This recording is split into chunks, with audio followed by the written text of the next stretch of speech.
A blinking light on a DSL modem typically indicates that the gateway is experiencing difficulties establishing or re-establishing a connection. Several common causes can lead to this issue, including cable faults, where the modem or phone cables are pinched, pulled, or damaged, potentially causing visible damage or loose wires within the cables. Network issues with the internet service provider's network can also cause the blinking light.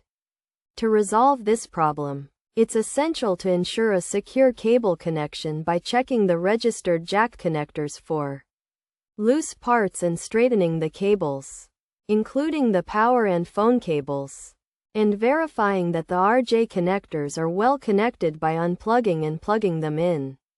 Additionally, rebooting the modem and router by disconnecting them from the power source, waiting a few minutes, and then reconnecting them can often resolve the issue.